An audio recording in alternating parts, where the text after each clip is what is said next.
These videos are a great tool for you to improve your business English skills. All of the topics are a little advanced, but necessary to know. It's up to you to not only watch the videos, but to also review and self-study. If you don't know a word, check it in the dictionary. It's also important to repeat after the teacher. Repeating will help improve your intonation and pronunciation. It takes time and effort to improve your English, so it's important to watch and review our videos as much as possible. I know you will enjoy the series. Let's start.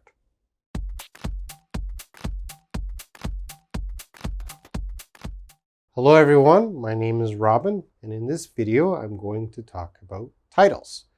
Titles are very formal, so when we're talking to someone in the business world, we should use a title before their name.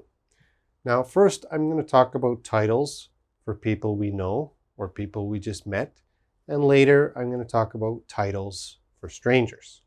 Let's take a look. Okay, I have 5 titles here, very common titles. Maybe you've already heard about them or know them. Let's take a look. The first one, MRS. MRS is pronounced Mrs., Mrs., and Mrs. is used only for married women, okay? So if her last name is Smith, I would call her Mrs. Smith, okay? She's a married woman. The next one is Miss, Miss. And Miss is used for single women, not married, okay? So Mrs. Smith, oh, I know she's married.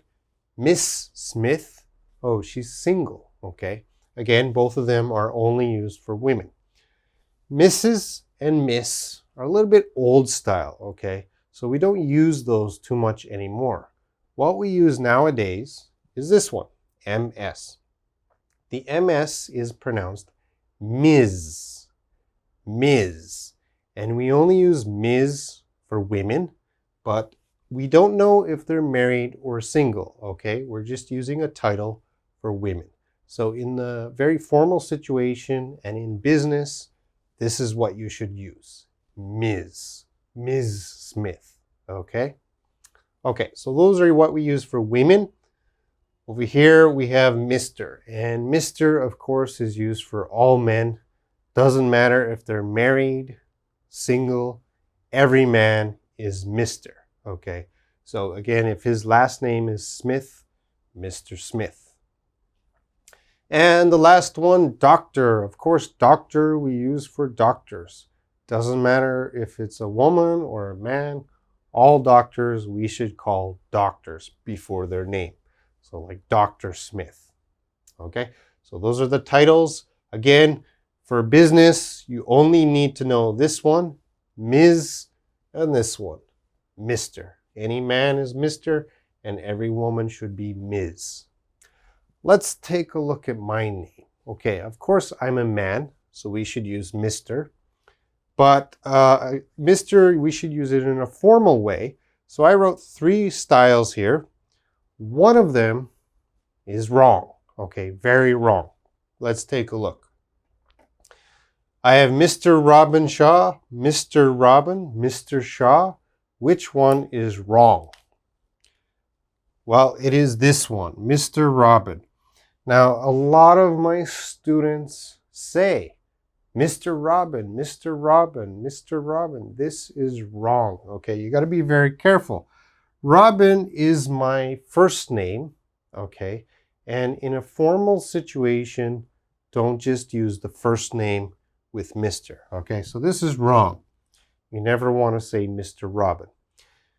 Mr. Robin Shaw. Okay, my first name is here, but actually the Mr. Shaw. Okay, this is a good way, very formal, Mr. Robin Shaw, or Mr. Shaw. Okay, use this style or this style, but never say this style. All right, let's take a look at an example. I invited 6 people to my party. I invited Mr. and Mrs. Smith, Ms. Jane Spark, Miss Kirkland, Mr. Scott, and Dr. Casting. I invited 6 people to my party. I invited Mr. and Mrs. Smith, Ms. Jane Spark, Miss Kirkland, Mr. Scott, and Dr. Casting. All right, now I'm going to talk about some titles or expressions to use when you're walking in public and you don't know someone, okay? You don't know their name, but you want to talk to them in a polite way, okay? Very formal way. And if you look here, you might say, excuse me. You want to get someone's attention. You say, excuse me. Okay, there's 4 main ways. This is for men. This is for women. So let's start with the men. So very simple. Excuse me, sir. Okay, very polite. Excuse me, sir. Excuse me, mister. Excuse me, mister. This is the best one, but this one is also possible, okay, when you don't know their name. Excuse me, sir. Or may I help you, sir? Okay. The other 2 are for women. Now you can say, excuse me, ma'am. Excuse me, ma'am. This is usually for older women. Excuse me, ma'am.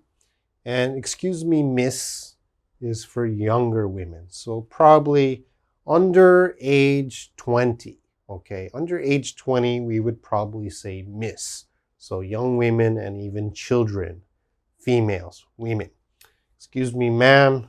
Excuse me, miss. May I help you, ma'am? May I help you, miss? Okay, so all of these, very polite, and you should use them. All right, so that's titles. Titles for people we know, titles for people we don't know. If you want to speak in a polite way, you should always use titles. It shows a lot of respect, okay? That's it for this video. See you next time.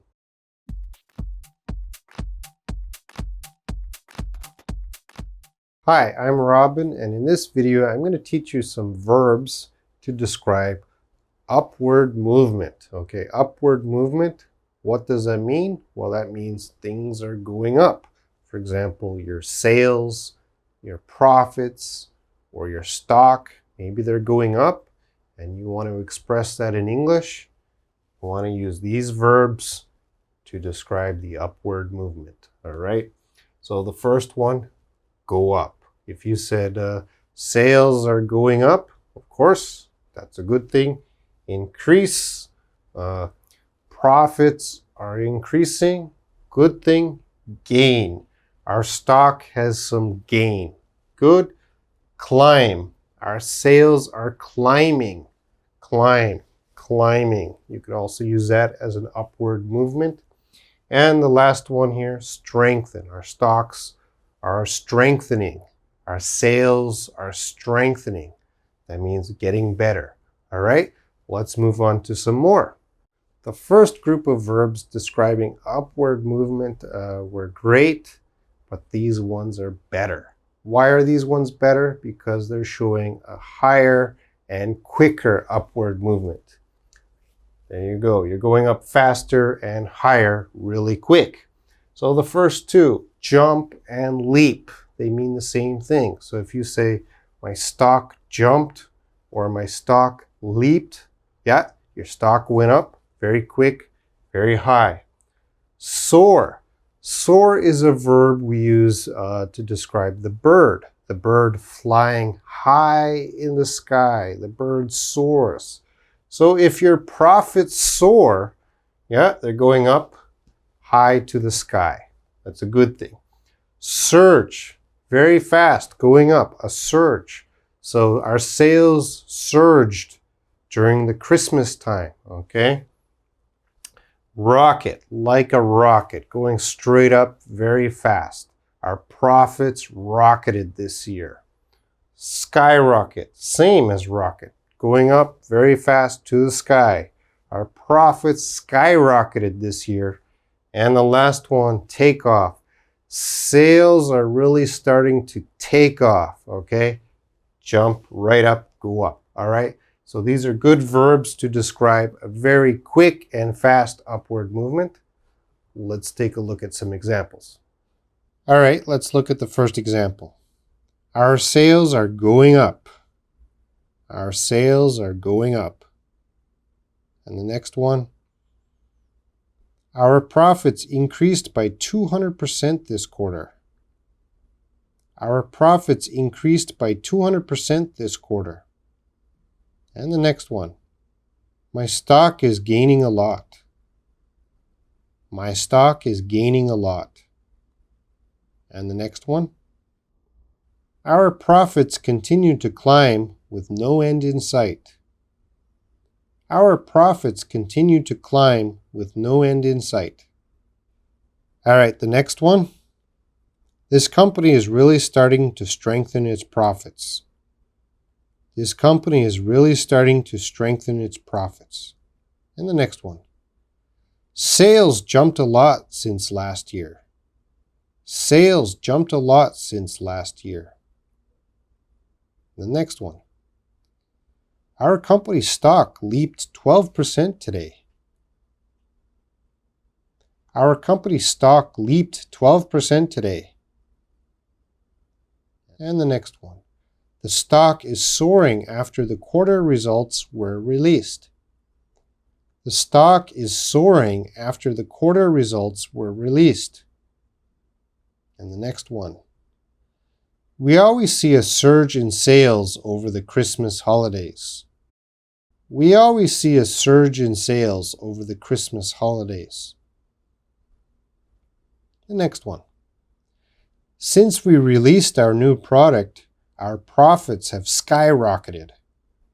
Since we released our new product, our profits have skyrocketed. And the last one. When the advertising started, the sales took off. When the advertising started, the sales took off. You just saw some good examples, and in my examples, I used stocks, profits, and sales a lot. Now, these verbs don't have to be only used with profits and stocks and sales. They can be used with many other things to describe upward movement. So, for example, another example would be attendance. So if you have an exhibition, the attendance at this exhibition skyrocketed. Okay, it went up very fast. Or another example is just a restaurant. Okay, we've seen a lot of gain in customers at our restaurant this year.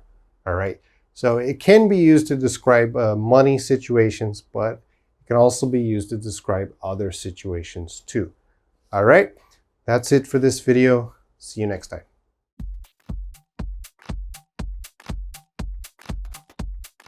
Hi everyone, I'm Robin, and in this video I'm going to teach you verbs to describe downward movement, okay?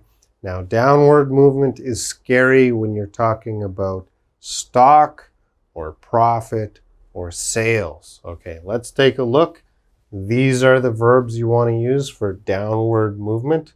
The first one, go down. So if I say my profits in my company are going down, that's not good.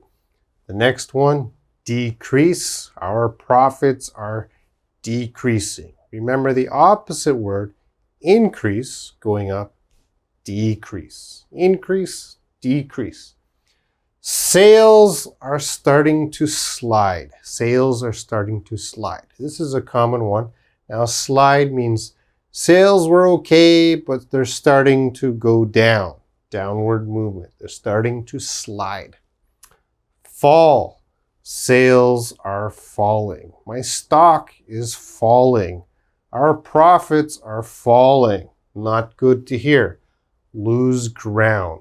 Our sales are losing ground. Okay, now this one's a little difficult. Lose ground means it's not stable. Something wrong. So if our sales are losing ground, okay, there's a problem with the sales going down, losing ground, and weaken. My stock is weakening. Remember, your stock could be strengthening going up, but in this case, downward movement, my stock is weakening going down. All right, let's move on. The next three verbs also describe a downward movement, but these verbs are scarier because they describe a very quick and big drop, all right? Something you don't want to hear when talking about stock, profit, or sales. Okay, here are the verbs. Again, a very quick and big sudden drop. The first one, crash, okay? If you say our sales crashed, that's terrible because your sales right down, very quick. Collapsed. Our profits collapsed this year. There's no money. Our profits collapsed, went right down. And the last one, plummet. Plummet. Very common to say plummet. My stock plummeted. My stock plummeted. Okay, that's a very terrible thing if your stock plummeted because the value of your stock dropped right down. All right? So these ones we would use for a very big and sudden drop. Let's take a look at some example sentences. All right, let's look at the first example. Profits decreased by 4% this quarter. Profits decreased by 4% this quarter. And the next example. Profits will slide if we do not improve the quality. Profits will slide if we do not improve the quality. And the next example. My company's stock has started to fall since the CEO died. My company's stock has started to fall since the CEO died. And the next example. We lost ground on profits since our rival came out with a new product. We lost ground on profits since our rival came out with a new product. And the next one. Our stock has weakened over the last few days. Our stock has weakened over the last few days. And the next example. Our stock crashed after the CEO was arrested. Our stock crashed after the CEO was arrested. And the next one. Sales have collapsed because our product has too many defects. Sales have collapsed because our product has too many defects. And the last one. Our profits will plummet if we don't introduce a new product soon. Our profits will plummet if we don't introduce a new product soon. Okay, we saw how we can use these verbs to describe downward movement. Now, this video focused on these verbs in a negative way. We're always talking about money. And of course, anytime money is going down, that's bad. That's negative.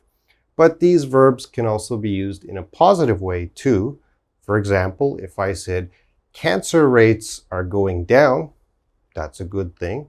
Or if I said, crime is decreasing, that's a good thing too, okay? Just make sure you know you can use them in a negative way or a positive way. That's it for this video, and I'll see you next time.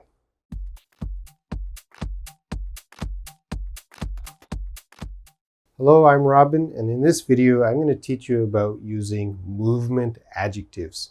These are adjectives that help us express upward movement and downward movement. Let's take a look. Here are my nouns. Increase, gain, climb. These are nouns to express upward movement. Decrease, decline, and drop. These are nouns to express downward movement. And here are our adjectives. Now, all of these adjectives can work with all of these words, okay? You can use slight with every word. You can use slow with every word. And all of these you can use with every word. They all match. Let's begin with slight. Now, the meaning of slight is very little, okay? So if you have a slight increase, very little increase, slight. Again, you could have a slight decrease, very little going down, very little. Slow, of course, slow means not fast, slow. You could have a slow gain or slow decline, very slow gain, slow decline. Gradual. Okay, gradual means slow over time. So a gradual climb. Something is gradually climbing, or a gradual decline. Something is going down gradually, slowly. Steady. You could have a steady increase. Steady, very steady, straight, steady. Steady decrease, steady. Rapid. Rapid means very fast, okay? If you have something, a rapid climb, right up. A rapid climb or a rapid drop, right down. And the last one, massive. Massive means big, large. So if you have a massive gain, very big gain, or a massive drop, very big drop, a massive decline, very big decline.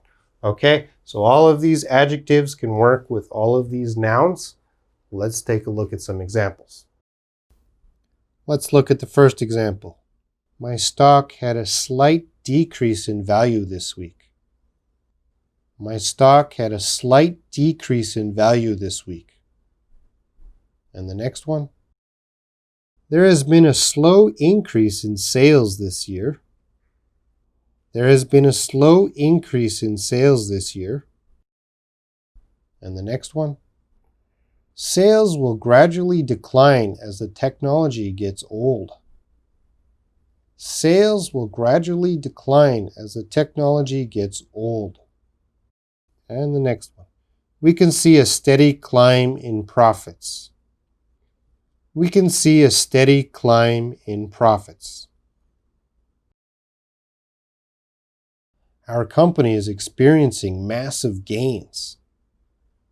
Our company is experiencing massive gains. And the last one. Our profits will rapidly drop if we don't lay off some employees. Our profits will rapidly drop if we don't lay off some employees. Those were great examples of how to use movement adjectives in sentences. Now, before I go, I want to talk about something else. I don't want to confuse you. Let's take a look.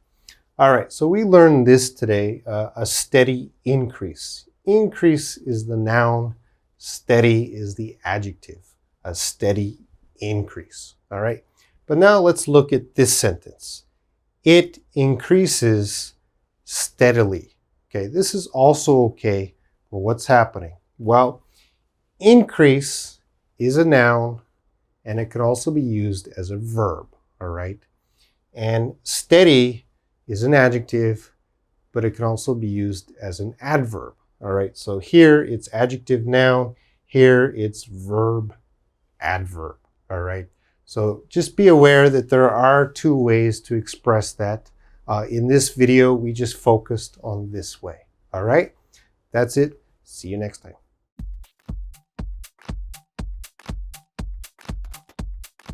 Hi, I'm Robin, and in this video, we're going to talk about the difference between branch, chain, and franchise. Okay, so for some of my students, this is a little bit confusing, so I hope to clear up all the confusion.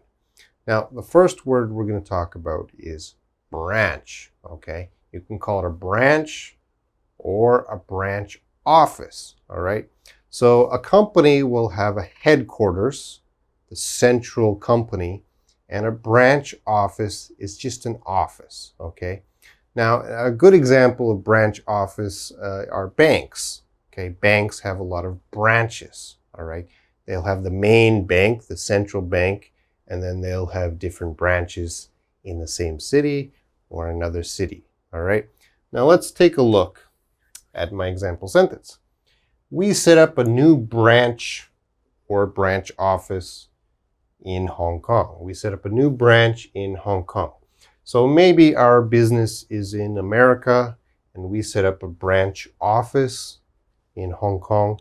So that branch office is just an office to help us do business in Hong Kong. It helps the headquarters. All right, that's branch. Let's move on to chain. Okay, so a chain is a store that has one owner, okay? So there might be the parent company or the headquarters, and they have other stores around the world. Okay, those are chains, but the parent company, the headquarters, owns all the chains. Okay, A chain does not have a private owner or a private investor. Okay, all the stores are owned by the same company, one company. Let's take a look at Walmart. Now, Walmart is the biggest retail store in the world. They tried to come to Korea a few years ago, but they failed, so they're gone now. But they're still the largest in the world. Let's take a look at the example sentence. Walmart is the largest chain in the world. Okay, so we see chain, which means the Walmart headquarters, they own all the thousands of Walmarts in the world, all right? Those Walmarts do not have a private investor or a private person buying and operating a Walmart. It just has one owner. Let's move on to franchise. All right, the last word we're going to look at is franchise. Now, you can contact a corporation and give them money, and you can open up one of their stores. Okay, that's a franchise. Again, it's different than a chain. For example, Starbucks. There's thousands of Starbucks around the world, but they're all owned by the corporation. But on the other hand, McDonald's. There's thousands of McDonald's around the world, but a lot of these McDonald's have private investors, all right? They contacted the corporation and they had a lot of money to invest, and they opened up their own McDonald's. That's their franchise. All right, now I want to talk about Subway. Not the underground transportation system. That's a different Subway. This Subway is Subway restaurants, okay? They make Subway sandwiches, and they're very popular around the world, but not so popular in Korea, although there are some Subways in Korea. All right, Subway is the largest franchise in the world, okay? Subway is the largest franchise in the world. There's over 37,000 franchises of Subway, all right? So a lot of people, they invest and open up their own Subway franchise. Okay, so that's the difference between a branch, a chain, and a franchise, all right? I hope you learned a lot in this video. See you next time.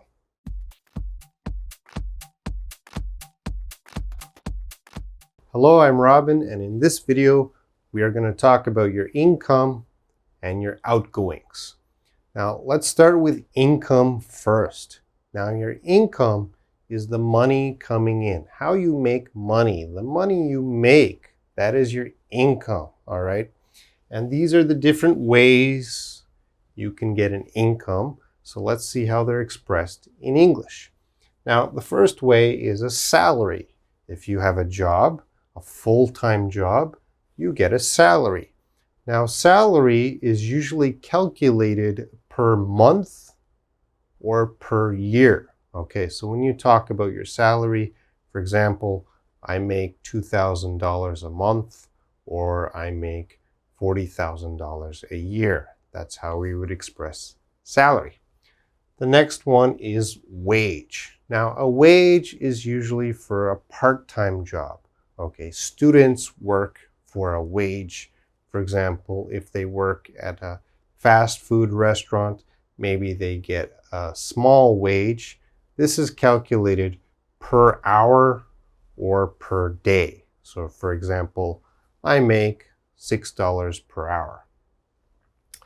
The next one is a commission. So if you work, especially in sales, maybe you get a commission. If you're working at a car dealership, you sell a car and you would get a percentage of the cost of that car. That's called a commission. So the more cars you sell, the more commission you get. Bonus. At the company, you work 1 year at the company, and some companies, not all companies, will give a bonus. Okay, so that's extra money if the company is doing well. Fees. Lawyers, doctors, they might charge fees. If you're using their service, you have to pay a fee, okay? So for example, a lawyer might have an hourly fee of like $400 or $500. Okay, you pay them a fee, and that's how they make their money, from fees.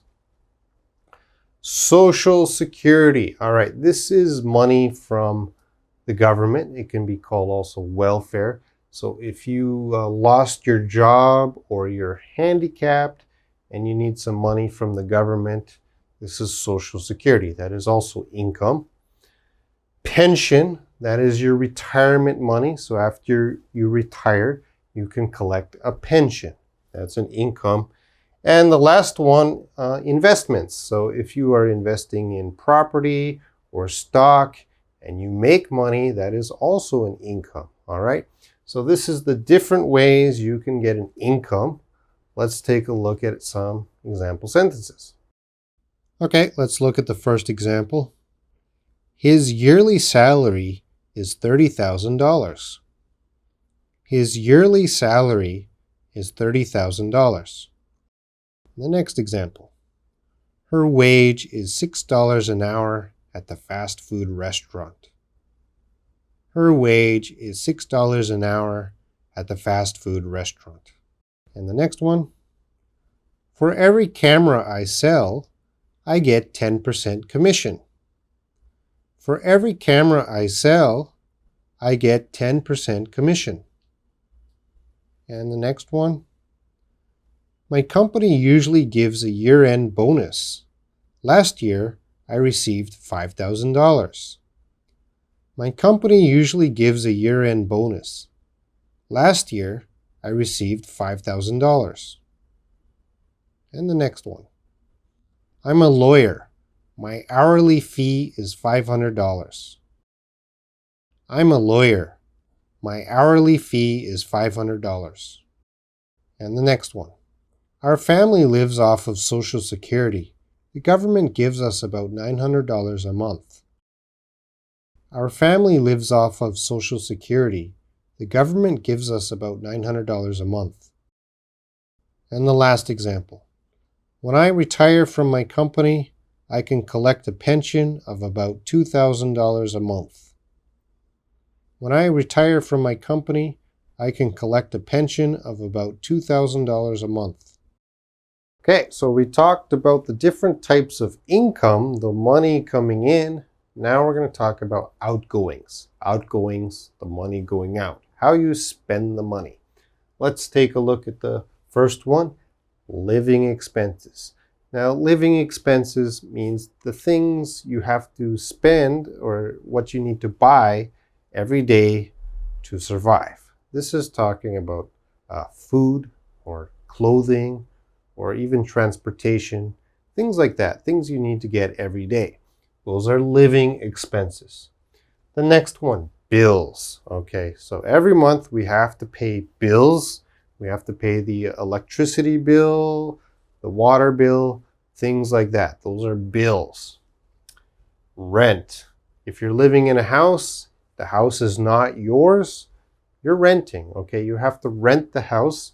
So you have to spend money to rent the house every month. Mortgage.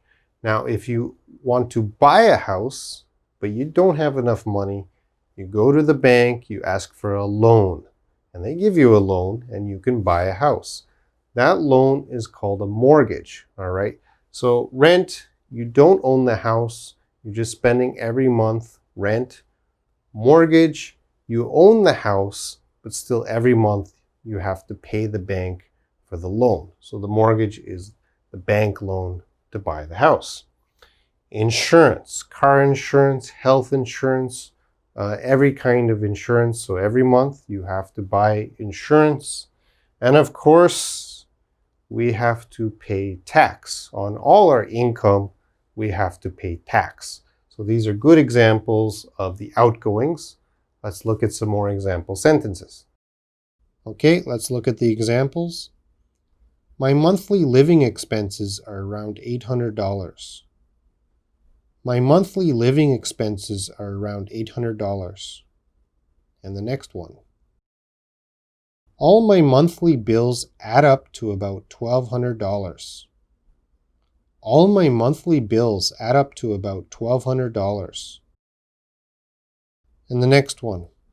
I pay $500 in rent. Next month, my rent will go up $100. I pay $500 in rent. Next month, my rent will go up $100. And the next one. Each month, I have to make a $1,000 mortgage payment. In 15 years, my house will be paid off. Each month, I have to make a $1,000 mortgage payment. In 15 years, my house will be paid off. And the next one. I pay about $400 a month in health insurance to cover my family. I pay about $400 a month in health insurance to cover my family. And the last one. My taxes are about 30% of my income. My taxes are about 30% of my income. Now you know different types of income and you know different types of outgoings. Okay, I did not teach all the different types of income and outgoings. I just taught the main ones, okay? The ones you must know. These are great financial terms. You should study them, you should know them, and you should use them. Anyway, that's it for this video. See you next time.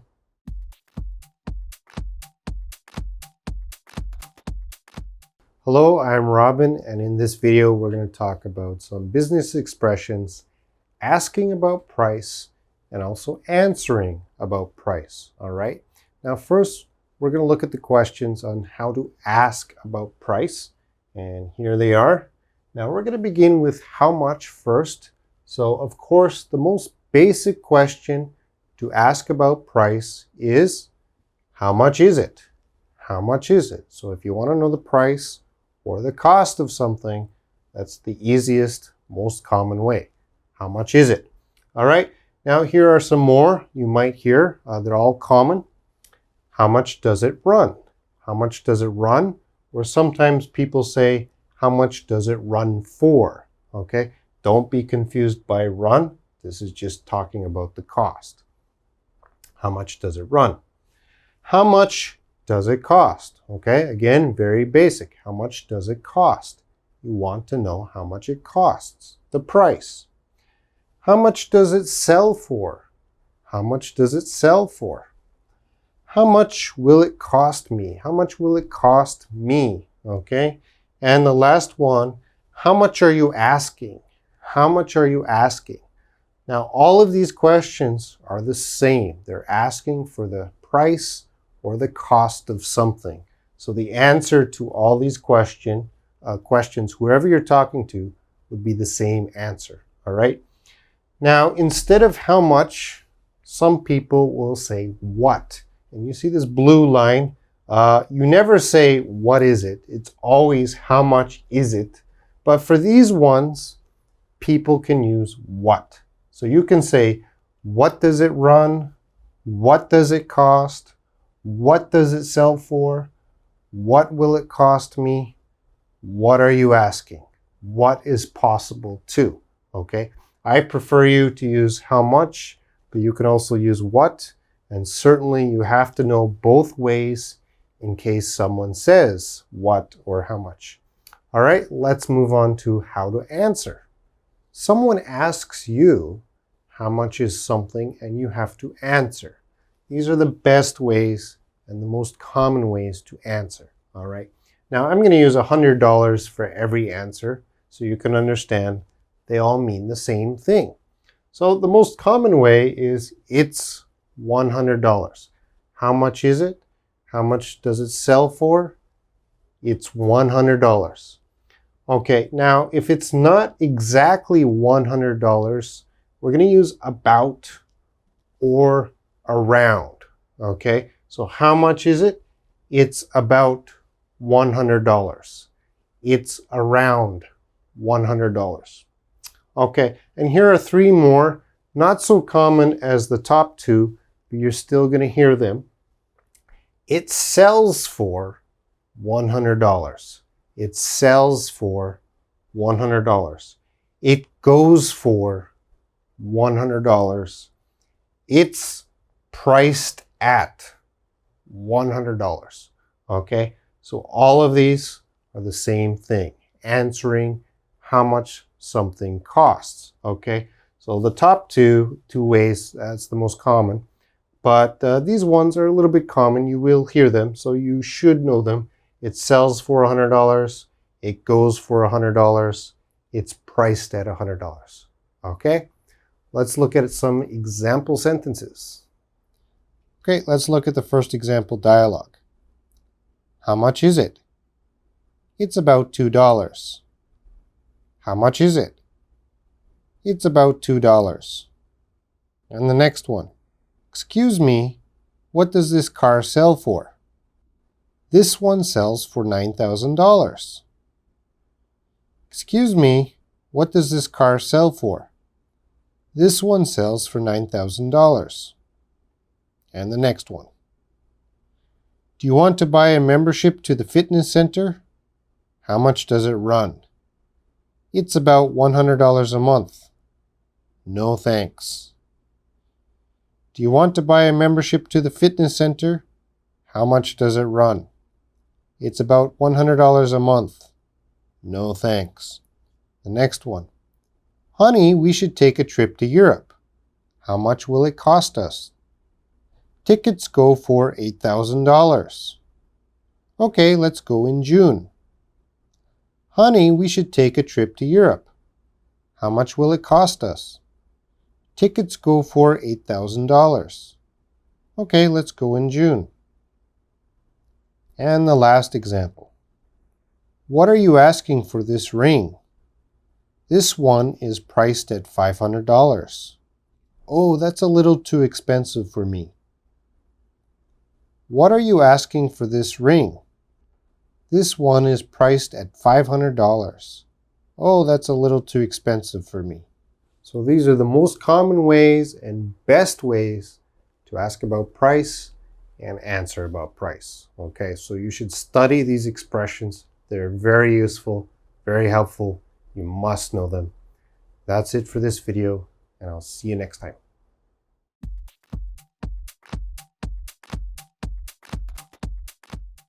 Hello everyone, I'm Robin, and in this video, we are going to talk about 6 vocabulary to use when you're leaving your job, okay? Some are common, some are not so common, but they're all useful. Let's take a look at the first 2, quit and give notice, okay? Now, quit is the most common word or expression we want to use when leaving a job. You can say, I quit.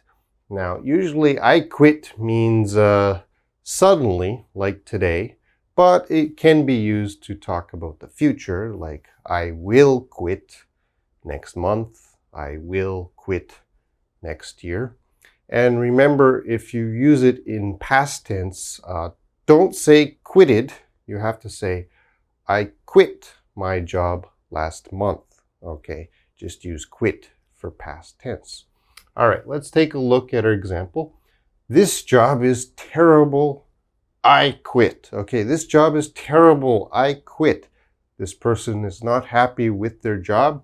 He says, I quit. Maybe he says that to his boss. So in this sense, he's probably quitting today. He's at his job. He says, I quit. He probably goes home. Okay, he no longer does his job. The second one, give notice. Okay, give notice. When you give notice, this is more formal, more professional, and the polite way to quit. So in our sentence, today I gave my boss 2 weeks notice. Okay, so how long do you want to continue working at your job? 2 weeks notice. Some jobs you probably want to give 1 month notice, but anyway, he gives to his boss. Sometimes it's a paper, sometimes it's just verbally speaking, but you should give notice. That's the best way, the most polite way, the professional way to quit, to give notice. All right, let's take a look at the next 2. The first 2 vocabulary were about you wanting to leave a job. The next 2, maybe you don't want to leave your job, but you have to. The words are fired and laid off. Let's take a look at fired first. Now, fired, very negative, a very bad thing to hear if your boss tells you you're fired, okay? Now, if you're fired, you're probably doing something wrong.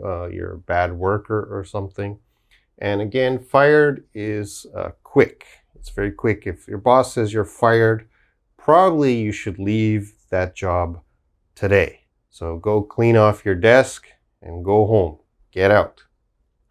So your boss might say this: you're a terrible worker. You're a terrible worker. You're fired. You're fired. Again, go home. Get out. The next one, laid off. Now, laid off is not your fault. This is probably your fault. But laid off is probably the company fault, okay? The company has some financial problem, money problem, or there's not enough work for all the employees, okay?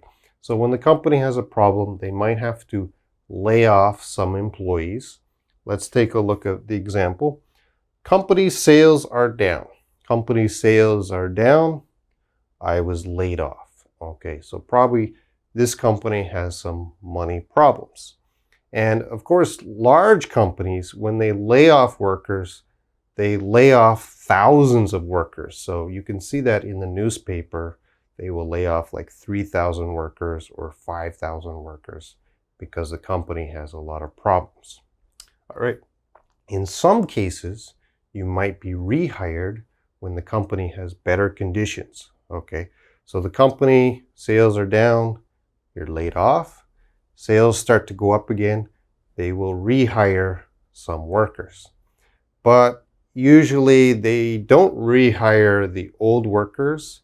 They just hire new, younger, and cheaper workers.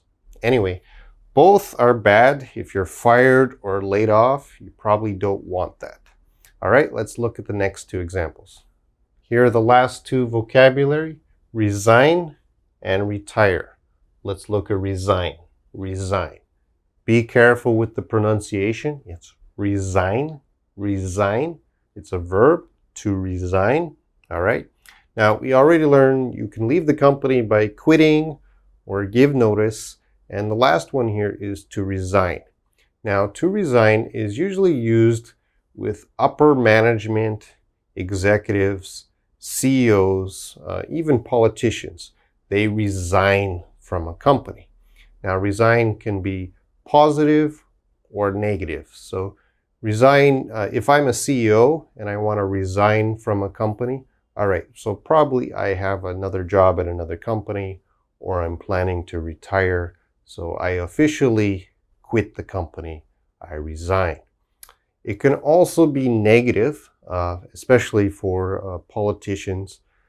They have some public scandal or something, and they have to resign. They have to quit, okay? Let's take a look at my example. He had to resign because of a scandal, okay? So he's a very important person, and he has to quit his job. But we don't say quit for the very important person. We say resign, okay? And he had some scandal. He had to resign. The last one, retire, okay? So you worked hard, and it's time to stop working forever. You have to retire. So my example, after 35 years of work, long time, it's time to retire. Okay, so I'm going to retire from my company. Of course, this is a good thing. This is a positive thing. There can be early retirement. Okay, some companies have early retirement. They might give you some extra money to retire early. In some cases, it's voluntary, means you want to early retire. And in other cases, they make you early retire, okay? But usually just retiring, that's a good thing. You worked hard, time to retire. All right, let's look at some example sentences. All right, let's look at the examples. Number one, I quit my job today. My boss was terrible. I quit my job today. My boss was terrible. Okay, let's look at the next one. I will move to another city. I will give 2 weeks notice to my company. I will move to another city. I will give 2 weeks notice to my company. Next example. He got fired from his job because he was stealing money. He got fired from his job because he was stealing money. The next example. The company had to lay off 1,000 employees because of low sales. The company had to lay off 1,000 employees because of low sales. All right, the next example. He resigned from the CEO position due to low sales. He resigned from the CEO position due to low sales. And the last example. I will retire at age 65. I will retire at age 65. Okay, I hope those examples helped you. Let's do a quick review of the 6 vocabulary. The first one, quit. I quit. Okay, you don't like your job anymore and you're going to quit. Probably very quickly, like today, I quit. The next one, give notice. A little more professional and nice. You tell your boss or you write a letter to your boss and you give it to him. I'm going to give notice that I'm quitting 1 month later. All right. You're fired. Very bad. You're a bad worker maybe, and your boss says you're fired. Okay, so get out now. Get out today. Laid off. Company problems. Not your fault. Sorry, but we have to lay you off. Okay, you're fired, but it's not your fault. Resign. Again, for kind of upper management and very important workers, they don't say I quit. They say I resign. And the last one, retire. Of course, you work many, many years and you don't want to work anymore. You retire. All right. So I hope you have a very good understanding of these 6 vocabularies. And that's it. See you next time.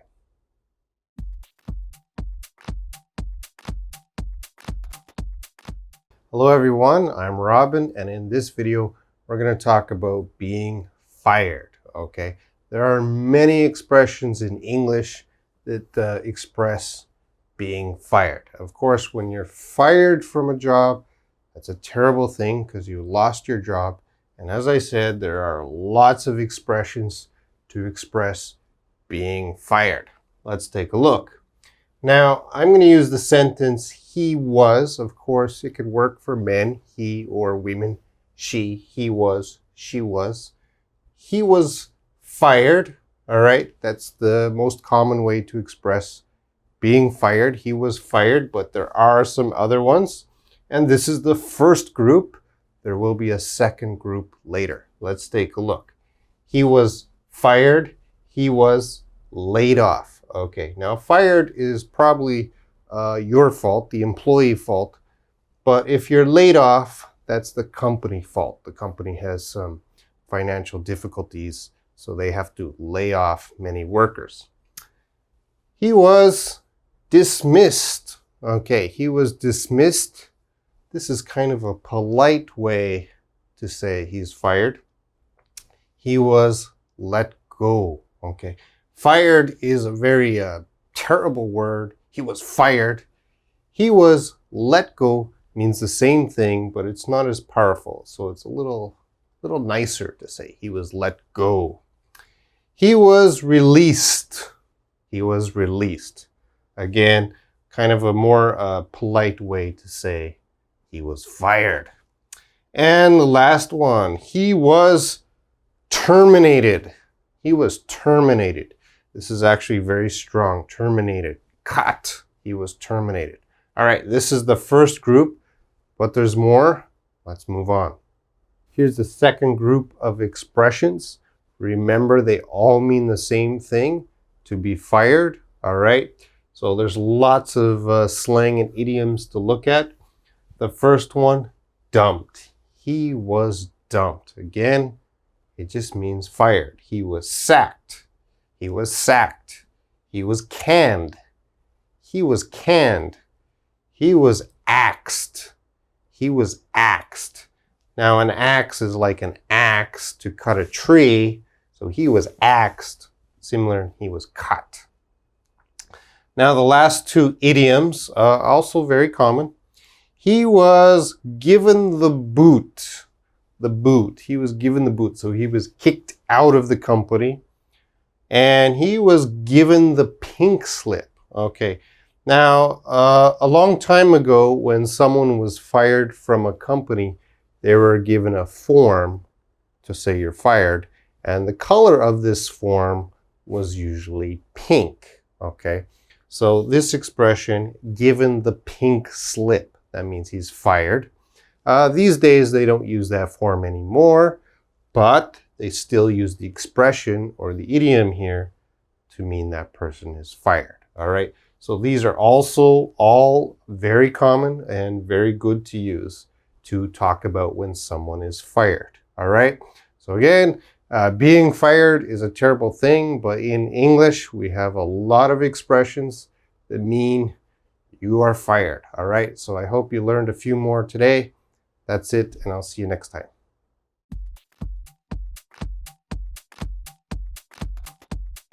Hello everyone, I'm Robin, and in this video we are going to learn some very useful expressions to describe a coworker who is too nice to your boss or manager. All right.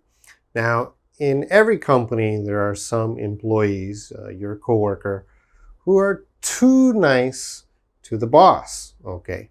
And why are they too nice? Well, maybe they want a promotion or they want a higher salary. They want some sort of advantage. So they are very nice to the boss. And maybe they don't even like the boss, but they are still always nice to the boss. Very friendly to the boss, always doing what the boss asks them to do. And maybe they even give gifts to the boss. They're always nice to the boss. Well, of course, we don't like those people. We hate those people and we hate those coworkers. So we're going to use these expressions. Now, these expressions can be used for both men and women, and they are negative. Okay, so we want to call these people very negative names. We don't like them. The first one, a yes man, very easy to understand. So a yes man, if I said, he's a yes man, that means he always says yes to the boss. Okay, whatever the boss asks him to do, he says yes. He never says no because the boss might be angry or upset if he says no. So he's a yes man. He always says yes. The next one, very negative. Let's use a girl. She's a bootlicker. She's a bootlicker. Okay, so you have to imagine a boot and someone licking the boot. Okay, very negative. So that means if the boss asks, lick my boot, she would say yes. Okay, so that just means whatever the boss asks, she will do. So we would say she's a bootlicker. Okay, the next one, sucking up. Okay, she's always sucking up. Okay, she's always sucking up means she's always too nice to the boss. Okay, she's sucking up. The last two, my favorite, they're very bad. Okay, let's take a look. The first one, ass kisser. This is your ass. So someone who is an ass kisser, he's an ass kisser. The boss has an ass and he's kissing the ass, okay? That means he's really too nice to the boss. We call him an ass kisser. He doesn't really kiss the boss's ass, but he's too nice. And the last one, brown noser. She's a brown noser, okay? She's, again, too nice to the boss. She's a brown noser. Now, brown noser, the nose is brown. Why? Well, similar to ass kisser, the brown noser is kissing the ass and they get some shit on their nose because they're always kissing ass. So she's a brown noser or he's a brown noser. Very negative thing to call your coworker who is too nice to the boss. All right, let's take a look at a few example sentences to help us understand these expressions. All right, let's take a look at the first example. He is a yes man. He agrees with all the boss's ideas, even the stupid ideas. He is a yes man. He agrees with all the boss's ideas, even the stupid ideas. And the next one. He always sucks up to the boss. He always sucks up to the boss. And the next one. She is such a bootlicker. She actually hates the boss, but acts friendly to him. She is such a bootlicker. She actually hates the boss, but acts friendly to him. All right, let's look at the next one. Steve is a big ass kisser. He even washes the CEO's car on Sunday. Steve is a big ass kisser. He even washes the CEO's car on Sunday. And the last one. I hate brown nosers. They always get more perks. I hate brown nosers. They always get more perks. Are you an ass kisser? Are you a brown noser? Okay, well, from my experience, of course, I worked at many companies and schools. Sometimes I do suck up to the boss. You know, a happy boss is certainly better than an angry boss.